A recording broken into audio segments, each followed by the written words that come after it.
हजूर रसूल करीम सल्लल्लाहु अलैहि वसल्लम की वफ़ात के कुछ अर्सा बाद ही बाज़ मुनाफिक लोग जो यहूदी कौम से इस्लाम में सिर्फ इसलिए दाखिल हुए थे कि इस्लाम को नुकसान पहुँचाएँ, तो हजूर उस वक़्त वो शरपसंद दुश्मन अपनी कार्रवाइयों में मसरूफ़ रहे। तो इस दौर में भी चंद नासर हैं जो कि अहमदियत में शामिल होकर अहमदियत कबूल करके जमात को नुकसान पहुँचाने के लिए शामिल हैं। तो हजूर इनका सद्देबाब हम किस तरह कर सकते हैं कि वो जमात को किसी लिहाज से भी नुकसान किस तरह किया था सद्देबाब?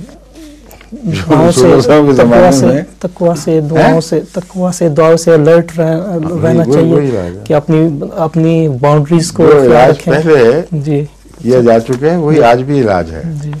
जी शरारतें भी पहले जैसी हैं, जवाब भी वही हैं। कुरान करीम भरा हुआ है इन मिसालों से। पहले लोगों ने ये किया था, खुदा ने फिर उनके साथ ये किया।